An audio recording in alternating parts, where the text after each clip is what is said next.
The recent statistics are troubling. U.S. children continue to lag behind their international peers on test scores, happiness indexes, physical health, independence, and emotional well-being, making today's parents more anxious, more confused, and desperate to find solutions. The good news, Americans are ready and eager to embrace what works, regardless of the country of origin. Today we're talking to author Christine Gross Low, author of Parenting Without Borders, about surprising lessons parents around the world can teach us. This is Parent Savers, episode 52. Faster than a speeding toddler. Sit still for just a minute. Can soothe boo-boos with a gentle kiss. Would you get down from there? Able to clean poopy bottoms in a single swipe. Oh, what did you eat? Turning frazzled mommies and daddies into procreators of peace and harmony. Ah, quit touching me. It's Parent Savers, empowering new parents everywhere. Welcome to Parent Savers, everybody. We're broadcasting as usual from the lovely Birth Education Center of San Diego. Here at Parent Savers, we're your weekly online, on-the-go support group for parents of newborns, infants, and toddlers. We get a couple parents in studios along with myself to talk about experts on topics that you care about. I'm your host, John O'Reilly. Thank you so much for joining the Parent Savers Club and listening to us. For those of you that have joined the club, you know that you get bonus content after each new show, access to all of our archived episodes, and plus we do special giveaways from time to time with discounts. For those of you that just subscribe to our newsletter, you can get more information from there or on our site. And we also are offering a chance to win a free membership for all you newsletter subscribers too, so keep an eye out for that. And I think, as you all know, there's another great way to stay connected with us at Parent Savers, and that's by downloading our app. You automatically get the new podcasts whenever they're posted, and you can listen to them pretty easily on the go. And you can get that at the Google Play Store or on the App Store for Apple. So let's go around the room and introduce ourselves. As I said, my name is John, and I have three boys. One that is about 22 months old, one that is 4 years old, and one that is 6 years old. And we are definitely willing to try anything and listen to what's going on in other countries as well. And Shell's in studio too. Hi, I'm Shell. I'm 28. I'm the owner of the Swaddled Sprout, a natural parenting resource here in San Diego. And I have two boys. Sai is 2.5 and Rook is 14 months.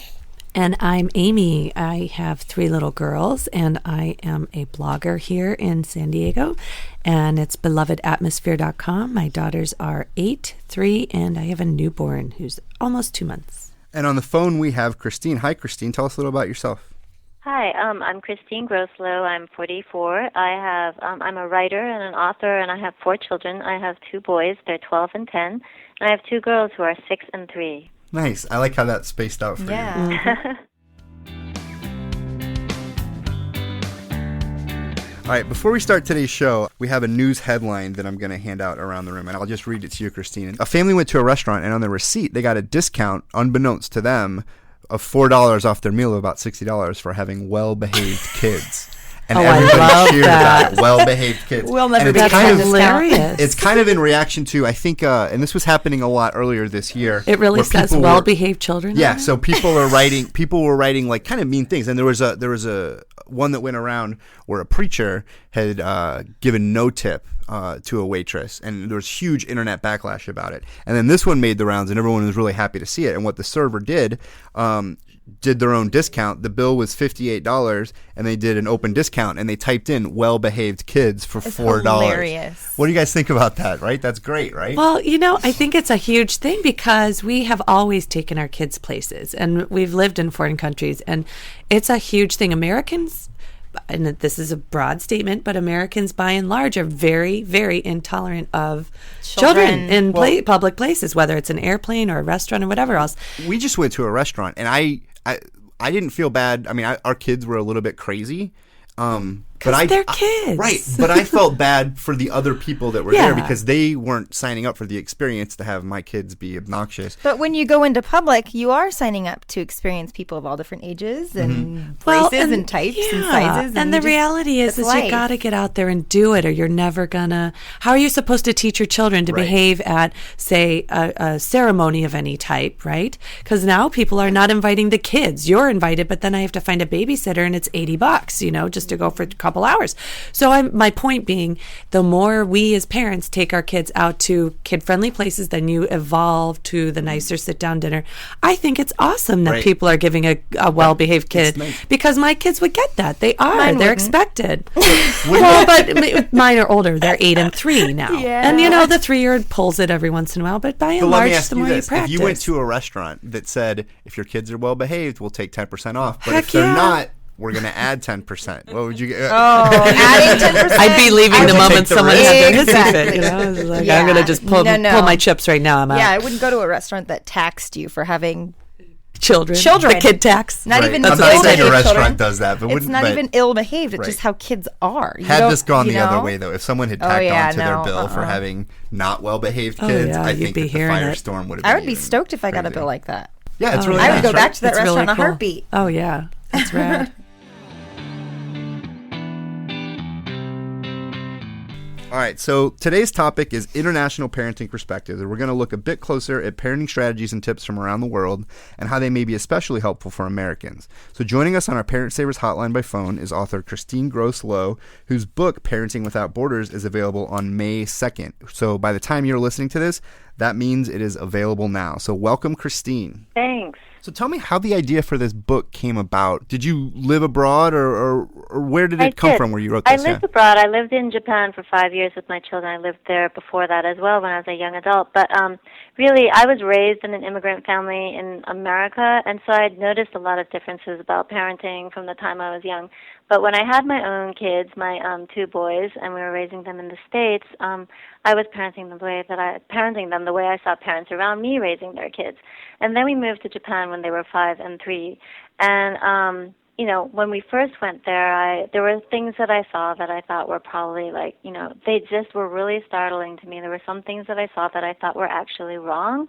I saw a lot of kids. It's interesting. I saw a lot more tolerance for sort of rambunctiousness there. Parents were sort of not really intervening as quickly, and I just thought, wow, these kids are kind of running wild. I saw things like that, but at the same time I also saw sort of more strictness in other areas, and I thought at first, my way was better than their way, and then I started to notice that the kids that we knew were, they were really nice, they were well-behaved, they were very self-reliant. That was a big thing that jumped out at me, and they were pretty mature, and they were solving disputes on their own.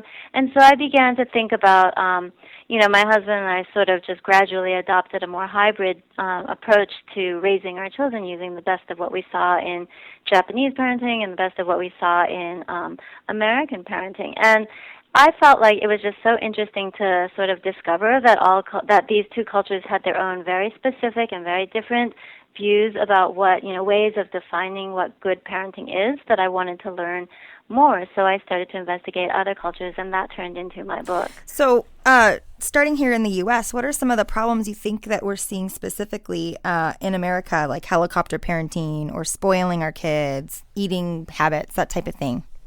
Yeah, well, I think I think certainly all of these are problems that at least some parents can relate to in one way or another, and they're sort of generally widespread. I think that a lot of this, and this comes from sort of comparing the way we do things generally. This is, of course, very broadly speaking, with the way parents in other countries might do things. On the topic of eating, for instance, I think that we get a lot of advice about giving our children lots of choice and lots of sort of initiative. We tiptoe around the idea of teaching them how to eat very deliberately because we worry about being over-controlling. But the result is, the result then is that we worry about making them feel self-conscious about their weight or causing a food disorder. And I just didn't see the same sort of thing when we were living abroad in Japan. And parents in other countries that I talked to also, take a more sort of structured approach to introducing children to food and to eating and to what meal times are like. And, it's a sort of more traditional approach, which I had rejected when I first had children because I thought that it didn't give children enough choice. But I realized that actually what these parents were doing was teaching their children a life skill so that their children would have more choice. These children that I saw were not there. There was no sort of concept really about picky eating, and I've heard parents in other cultures say that too. Of course, children have likes and dislikes, and it's just a matter of how you approach that. Are you going to accept it and say, my child eats white food only, and or are you going to sort of like try to broaden their horizons? And it was, it really went against the way that I thought children should be fed at the very beginning. But here's the really nice thing that happened for us was that our children's friends would influence them really positively. They'd be like, you should try that. You should try that. And then the schools were in on it. Everyone was in on it. And so there was just no sort of, here sometimes if I want my child to try something, I might have a well-meaning relative or somebody say, oh, if you don't like that, you don't have to eat that. But I want them to try things, and I want them to know that, you may not like everything at first, but that doesn't mean that you're not going to later. But if you don't try it at all, you're never going to be able to learn that. And so I think that it's very helpful when we sort of switch our mindset and have other people on board too. And that's where I think having more cultural-wide, mindsets about food that are a little bit different can be very helpful. We lived in Asia as well and had the same experience, Christine. I think we call it a yes, please portion instead of a no, thank you. I was raised with a no, thank you. We call it a yes, please, and they still turn up their noses and no, oh, darn. Really? We have to try it. But they do try it. And, yes. When you don't have a choice, it's hard. It's yes. hard to, when they don't have a choice, when you're living in Korea or Japan and all you have around you is a certain type of food, you either go hungry or you abide, right. and it's okay. Even our pediatrician has told us it can take up to 12 times offering the same food for your child to even take a bite of it and enjoy it. And that's, right. my son, from day one, first time he tried carrots, spit him out, spit him out, spit him out. He hated carrots. That's his favorite vegetable now at 2.5. It's just, you just got to keep offering. And not letting them run it. I think, Christine, you had a great point when you talked about how I was exactly the same way, having been a teenage. I had eating issues when I was a teenager, and I'm so concerned about it with 3 little girls. And I think the most important thing from what you had said was just to expose them to that different way of thinking, be a little more structured about it, and then, okay, if you want more, you can have more of your favorite thing or whatever, just couching it in a different manner. That's a great idea. Right. I think that one way to sort of take the hybrid approach to eating, which we try to do now, is, in Japan, for instance, people would plate the portions, other people plate the portion for you, and children are expected to eat it all. And that really just felt like it wasn't quite right for our family, the way that we had been raising our children until then. And even though that was the norm at school and they sort of knew that, what we try to do at home, for instance, is we'll put the food on the table. They serve it to themselves, and as long as they try a bite of everything, then that has served the goal of trying that without sort of taking an overly structured approach, which I think takes choice away from children. So I think there's a middle ground to all of this that has worked well for us. And sitting around the table is a huge thing that we're all getting away from. That's a very huge thing, and that's the other whole component of it, is that eating is always communal. It's always a shared experience, and that is part of how children learn to eat, and they're always eating the same food. There's no separate kids' meals. Exactly. Right. In other cultures, you'll see that. That's a huge part of it as well. That's why, if you go to an ethnic restaurant, you don't see kids' menus, and that's really why. It's just an alien concept. Mm-hmm. Yeah, I'm so I'm still surprised even here, but I know that it happens a lot when I hear about some of our friends that they'll feed the kids dinner and then eat their dinner. They make 3 dinners. No. Daddy wants this, mommy wants that. Yeah. I have a super picky eater, and we still don't do that. We just, you can have more of, like you said, your favorite thing. If you don't want to eat it all, fine, you can have carrots. I don't care. That's on your plate already. But no, we're not going to make you chicken nuggets if you're not going to eat our dinner. Well, I'm sure we could write a whole book about food issues, right? But the book covers more than that too. So what are some other things, whether it's helicopter parenting or something else that's in the book? Well, this whole issue of self-esteem, for instance, there was this idea in our country that is really a very recent one, because it certainly wasn't like this when I was growing up, that the best way to raise confident kids and to sort of prevent all sorts of emotional problems, etc., was to praise them a lot. and that would boost their confidence. Now we know that there's plenty of research that shows us that praise actually given in this way can undermine children. It can actually have the opposite effect of what we hope for them. And I think that research is out there, and I think a lot of people are starting to understand this, but it's still sort of a reflexive thing. I mean, I saw somebody the other day praising her grandchild for drinking water, good drinking water. I love how you hold your fork. And I think that, just getting to a sort of reasonable place with this, it's not that parents in other countries don't praise their children. We actually found that they do very much, but they praise them and encourage them for different things. And I think the one big thing, is to praise them for a good effort. It's not even for accomplishment. It's trying hard. Yeah, so there's nothing wrong with praise. I love praise. It feels really good to praise your kid. It feels better to praise your kid than it does to punish them, which isn't a reason to never punish them and to always praise them. Right. But, it feels good as a parent to praise your kid. The issue is, what are you praising them for? Yeah, I think I was a teacher and a daycare provider for a long time, and it's not like, you're a good girl. Yeah. Or you're a good boy. Good job. And it's like, good job. I like how you pulled up your pants. Yeah, wow. I can see you're trying so hard to do that. Yeah, we do a lot of that in our house. Well, you must be so proud of yourself. Well, and I think that that's okay. But the more specific you are, the more you're giving genuine praise. And that's the difference I saw in living in Korea. In Korea in particular, it's almost the opposite. It's a deprecating sort of culture. And so you have to live up to the highest standard. And so for us, we had to really juggle, doing it correctly or doing it more very specific praise. So-and-so, I love how you took time to read. I know that's not your favorite thing to do, but you did a really good job at reading for 30 minutes today. Or, being as specific as possible, because then you are generating self-esteem and bringing that into your child's life and getting it, as part of your family culture. Right. We're going to take a quick break. When we come back, we're going to talk even more about some of the surprising lessons that are in Christine's book, as well as talk about if there's anything that other cultures can actually learn from Americans if we're doing anything right over here.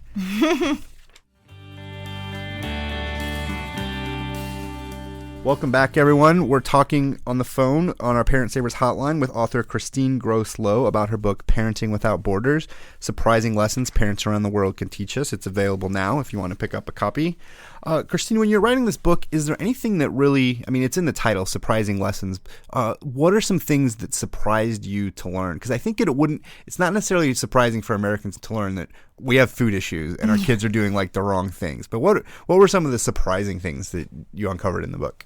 Well, let's see. There were just so many things. I think one that really jumped out at me, because I tended to be a little more cautious about my children's safety, was that the best way to keep kids safe is to let them take risks. It's not like you go crazy and they can just run around doing any risky thing they want. But apparently, children have their own sort of they are craving the chance to develop a sort of sense of judgment for what their bodies are capable of and what they are capable of. And when we're sort of in the way and we're saying to them, be careful, don't climb that tree, don't climb too high, don't do this, don't do that, we're sort of becoming that voice, that inner voice that they should be developing and that they are really wanting to develop. And so, one researcher that I talked to in Norway was saying that in her research she's found that the best way to keep children safe is to let them take certain risks.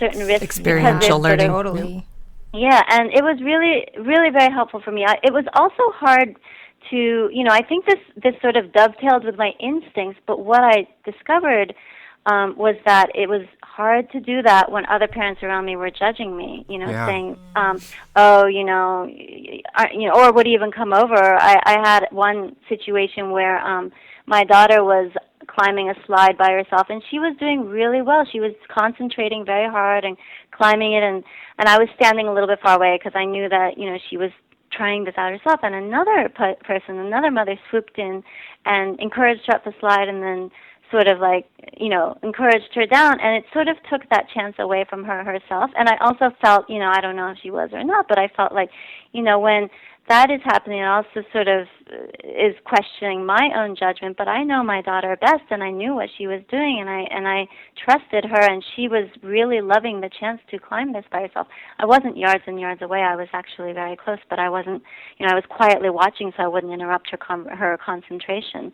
And so it is hard, because even if there are things that you believe that are, a good way to raise your child, and research shows that it's good, it's hard when the culture around you sort of undermines you or can give you the message that you're not being a good parent by doing what you're doing. My 2.5-year-old is very rambunctious. He is a climber. He's a jumper. He's also he knows his body. He's confident, and he rarely falls on his face. And he does things that a lot of kids, my friends' kids, don't do. Yeah. And, we posted a little video of him not so long ago jumping off the couch onto a trampoline, shooting a basket, and jumping on the hardwood floor.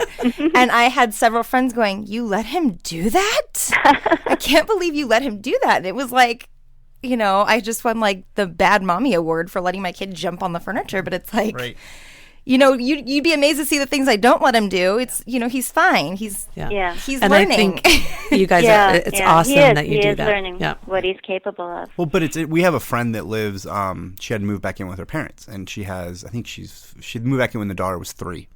And my wife and I would always talk about, can you imagine having to the constant parenting that you're doing, but then to have it under the judgmental eye of your mother, of your parents, right there. And so I think that's an interesting thing that you talk about, that in a way it feels like some of the international parenting decisions that you can make and feel empowered to after reading the book, that you've got to have the confidence to be able to do them. And I think 2 things at play here. One, when we were in Asia, it takes a village. I had never seen so many men as hands-on helpers, because they are older, they're older siblings of younger, and it's expected in that culture that everybody pitches in. And so I needed to step back and say, it's not about you, Amy. It's about, they're trying to help from their perception. They're actually helping you and embracing you.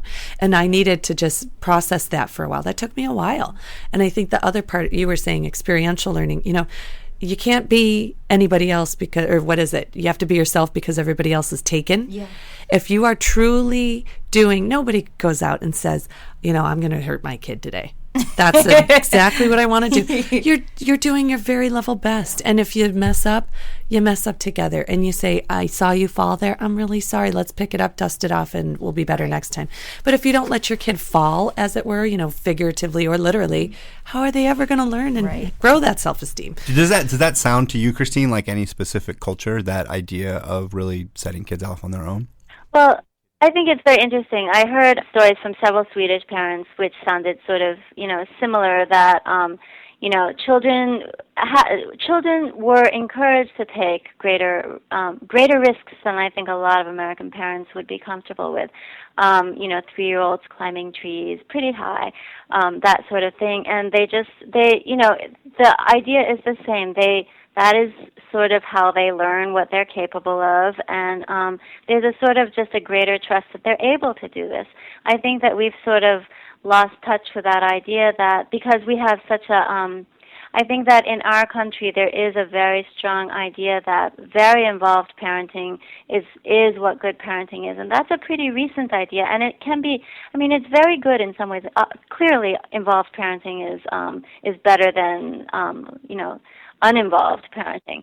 But it's all a matter of degree, and I think that it puts an enormous amount of pressure on parents and on children when you feel like you do have to be so closely attending to everything that your child is doing. Kind of turning the tables, I guess, do you think there's anything that we do as Americans that other countries could kind of stand to emulate?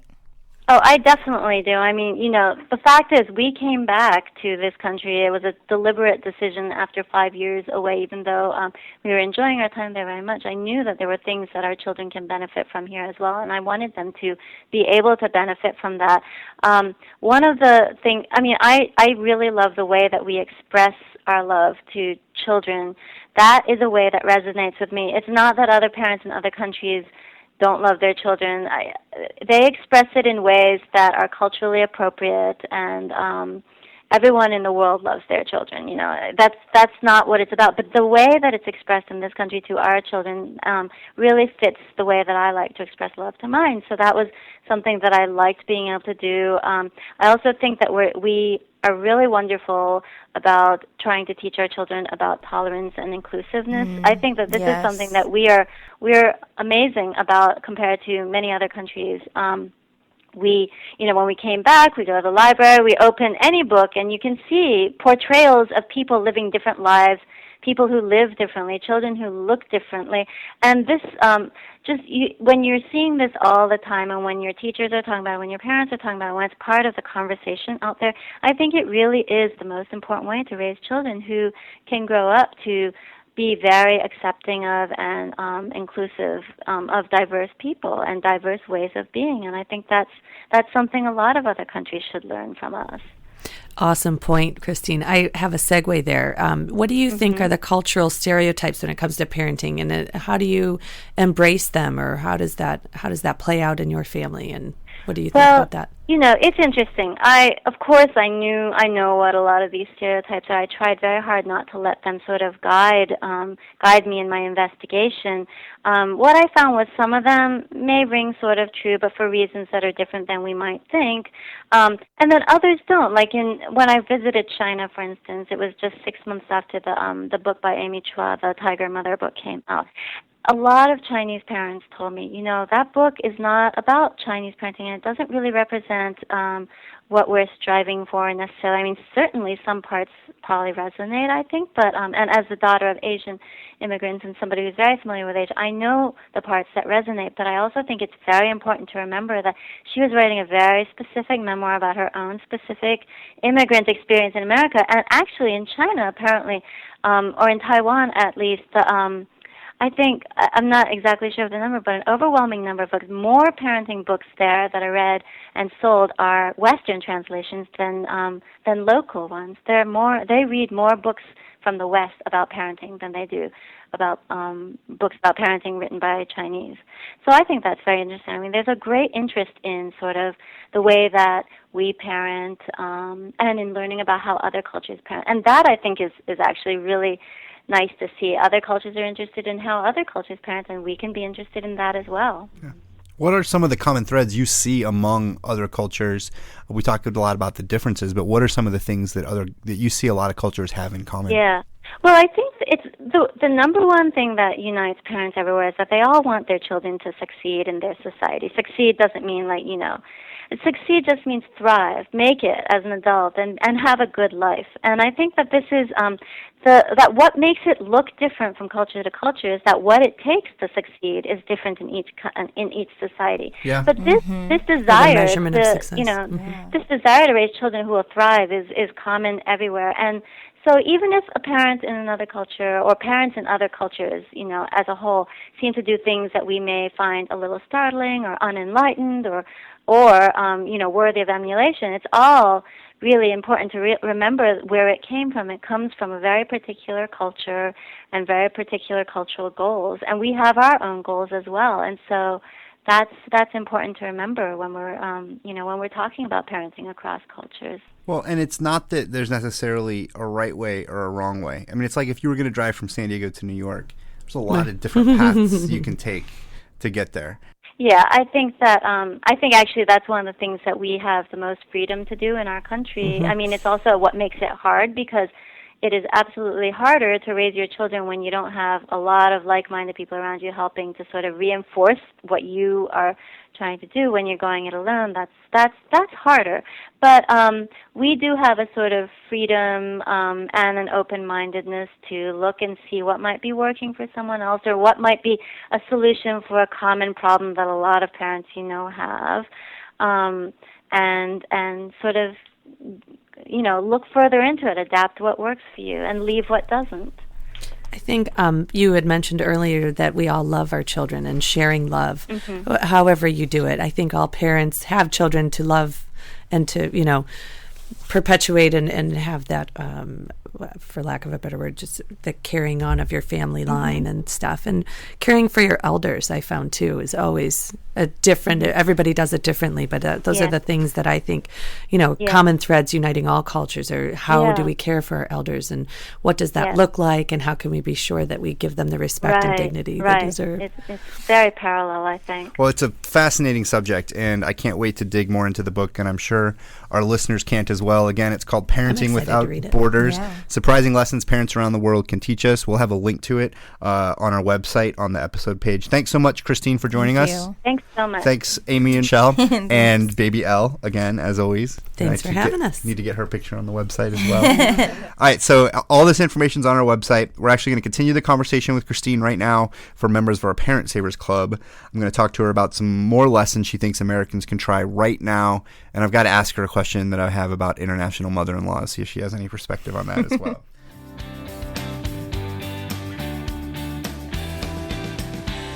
As we near the end of today's show, here's Detective Damian Jackson with some great ways to better protect our children.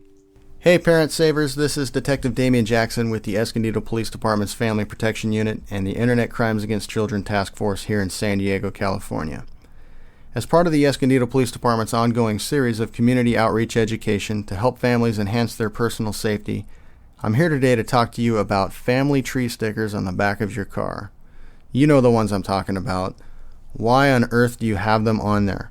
Every time I'm driving behind someone that has those stickers, I want to get out of my car at the next red light, pull out a razor blade, and scrape those things off the window. Of course you're proud of your family. Who wouldn't be?